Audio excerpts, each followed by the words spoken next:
Here at Santa Barbara Film Festival, they're premiering 3 restored films, Ben-Hur, Clockwork Orange, and Dangerous Liaisons. Have you had a chance to see any of them? I saw Ben-Hur on Blu-ray. It just knocked my eyes out. And I saw Clockwork Orange projected on a screen, and it looked just the way I remembered seeing it when it was brand new. Wonderful. Thank you so much for coming, and you're welcome. Have a great interview tonight. Ben Kingsley, welcome to Santa Barbara. It's an honor to meet you, Hello. sir. Georges Méliès is one of the most iconic figures in film history. What kind of research did you do to prepare for the role? Well, the fortunate thing is that Marty, you know, being a great film historian, was able to access this very rare collection of Georges' films. So, in order to embody the deteriorated, collapsed George, it was very important for me to see the George at his height, at his peak, when he was directing in his glass palace, when he was king of his glass castle. And fortunately, I was able to play both in his film. So in a sense, the answer to your question is that I learned and researched as I went along.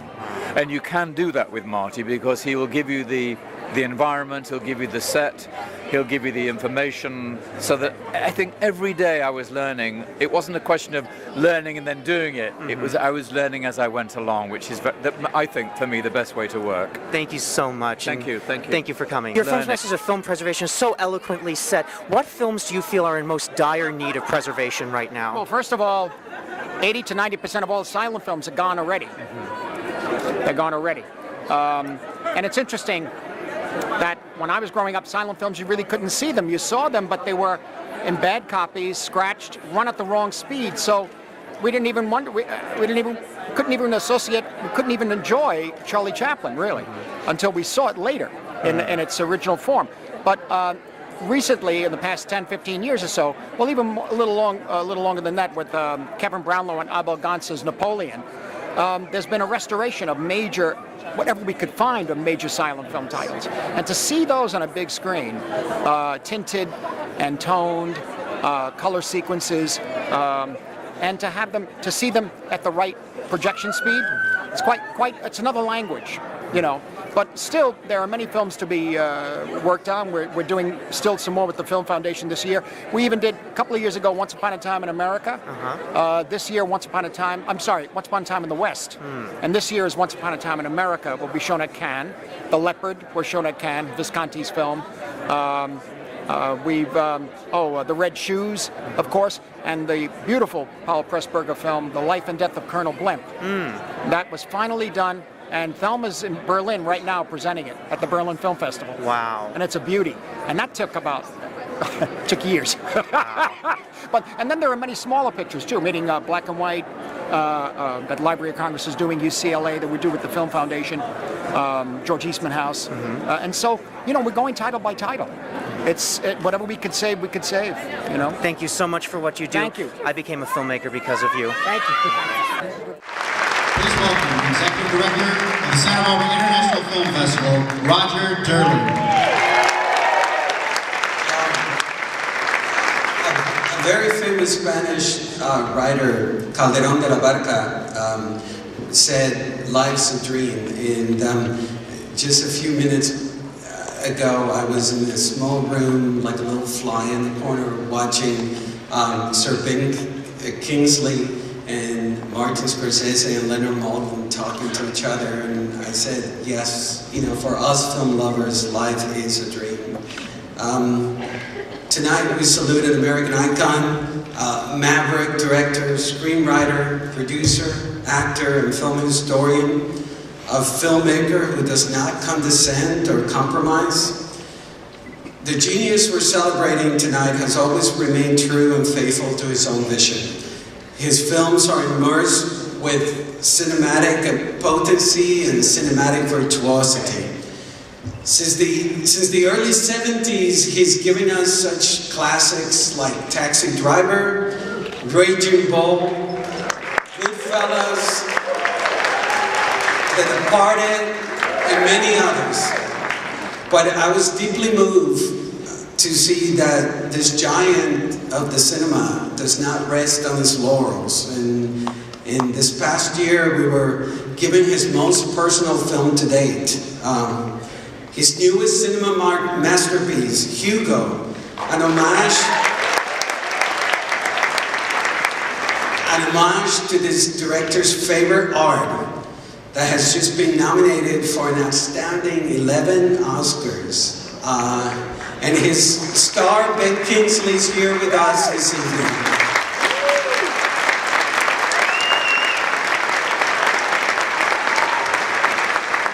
I have, of course, been speaking of Scorsese. I don't need to mention his first name, just like I only need to mention Hitchcock, Fellini, Kubrick, Polanski, Bergman, Kurosawa. He's one of the greats who continues to push the limits of cinema. Welcome to the 27th Santa Barbara International Film Festival. I'm very excited about tonight because I get to sit on stage and talk to someone who I know loves to talk to. So we're not going home early tonight, guys. Let's get that settled right now. Got our 3D glasses just in case. Very good. Always handy. As Miss Ray. Always handy. Some cards. There's some problem. I shouldn't go there prematurely. We'll get to 3D in good time. All in good time. So what you been doing lately? No, just kidding. Just kidding.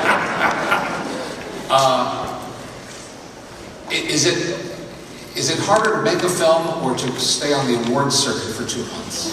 Well, it has become, you know, I go back to 1970, and when the film opened, there were really no premieres the way you know now on red carpet, except if it was Around the World in 80 Days, or Giant, or Ben-Hur, or Cleopatra, and a few others I'm sure, but we would just go on a Sunday, whatever it was, the day it opened, we'd stand in the back of the theater and watch the audience. We'd go and see if anybody was online to go to the theater, you know, like Cinema One or the Coronet in New York and that sort of thing. So and then we'd go for like Chinese food and, you know, whatever. That was it. That was it. Hugo, by the time Graham King gave Helen, my wife, the book, when she looked at it and she read it, this is you have to do this as a child. The old story, as I said, about make a film that Francesca could see for once. You know. And I said, because she couldn't see Shutter Island, she couldn't see Gangs. She was a hero. She's in Gangs, the baby. In a rich person's home, you know. She does walk-bys and Departed. It's terrible. Poor thing. With a Miss Kitty. Yeah, we're getting to all this stuff. But I found it's very natural to suddenly make that wasn't even a transition. Is it true that Francesca was responsible for being in 3D? Did she really say to you? Well, that was her and her friends. And when I said finally, I told her I was going to make Hugo Cabret, and they all yelled, "It's in 3D, 3D, right?" I said, "Yeah, of course."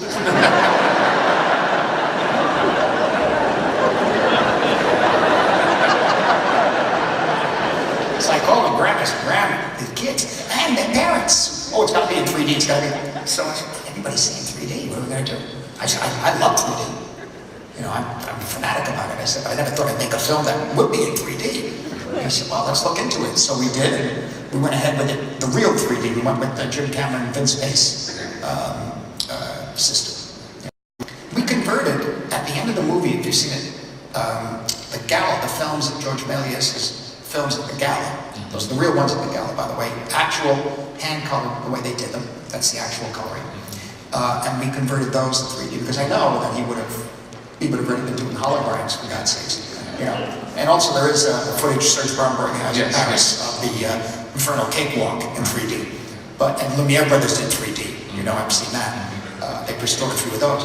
But in 3D, the conversion to the 3D really worked on the Méliès films, especially the Melomaniac, the one where he takes his head and throws it up on the music chart. Because it was black and white, it wasn't tinted, and hand-colored, it doesn't look really good. I can't really see the action. But when they converted it, it felt like I was on stage with them or something. You could really see, the contour of his costume, and he felt very real, or let me put it this way, convincing and authentic. Yeah. You know. Well, we're going to make everybody happy now. We're going to screen a clip from Hugo in 3D, real deep 3D. Please don your glasses. This is, I've heard more than one person say that they had pretty much given up on 3D until they saw Hugo, for real. Interesting. Because you validated it with your website. So, everybody got their glasses in place? Yeah, but I can't open it. Now you know what the average movie is. I know. Look, the reality, because when I was shooting it, hand them to me, you know. Look, I mean, they're working on, look, making it more flexible, working on ideas of how to lose the glasses, you know. Leonard Maltin, thank you very much. We really appreciate it.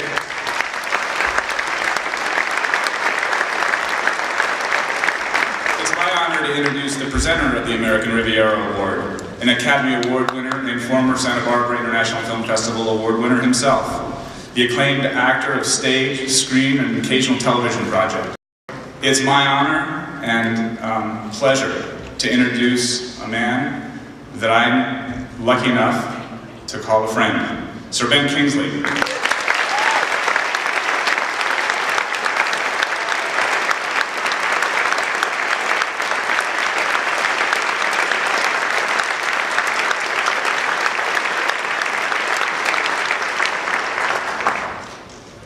My dear Marty, we happy few hundred will never ever be in the same room with you again, all of us.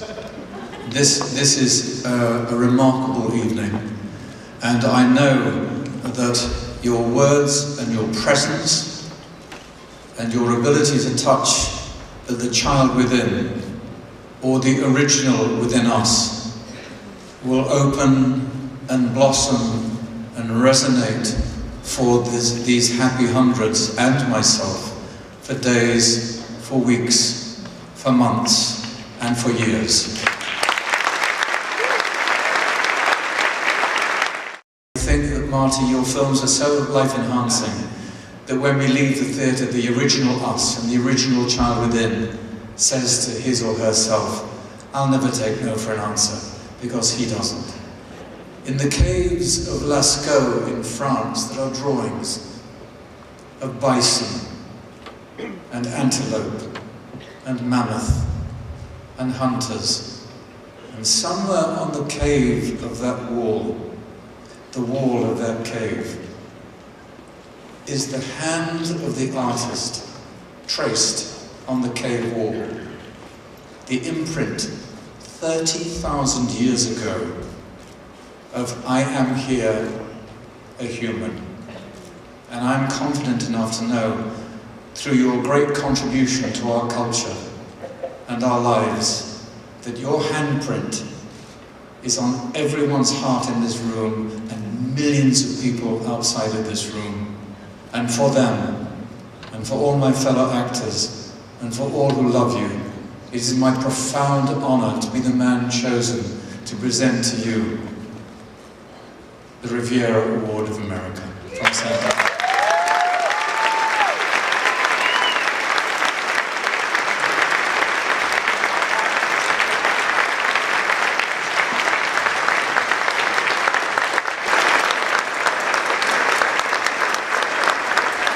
Santa Barbara Film Festival for this American Riviera Award, and also great thanks to Sir Ben Kingsley. Ben, I must say, you know, working with Ben, particularly as George Méliès, when they say the actor inhabits a role, it's true, but not to the extent that I've experienced as I have with Ben, particularly in this case with George, because once he got the look, once we got the makeup, and once he had the posture, the body language, and even the idea of padding in certain parts of his body to make him feel stooped in a way, and then losing it later at the end when he says, "Come and dream with me," like he's alive again and young. All of this became, we were really, in a sense, hanging out with George. He was real. Very, very, very real. In fact, actually, Helen, my wife, at one point, I don't know if you know this, Ben, but in the tent, you came and sat down next to me and next to Helen. And we were talking, etc., and were doing with the French accent, possibly a little bit. And later you got up and you went in front of the camera and working, and finally she told me, she says, "Who was that?" I said, "Ben." She actually didn't realize. She goes, "I really thought it was an older gentleman that you have." And no, it's George, for God's sakes. You know, we just had dinner the other night. But it was that extraordinary. And you really felt it to me. You felt a warmth and a love from him as George that was just really remarkable, particularly with working with the children, because the children were, you know, we had it was in the particular film, and Hugo, I think it's the first film I've done where the boy, I think, is in almost every scene, and so there were very. You still had 2 11, 12-year-old kids on the set, and we only had 4 hours a day to shoot them because of the rules there in England at the time, and non-consecutive time. So we had to move quickly. But you know, George and Isabel, all of this, they bonded together, and it was really quite moving. And the real gift, Ben, is to have worked twice with you so far. That's the real gift. If we ignore the past and we let it deteriorate, what would happen? I mean, there'd be nothing really, nowhere, no past, no future, just maybe a gray and sad, impoverished present. So we have to keep this wonderful life-sustaining conversation going with cinema. And I thank you so much.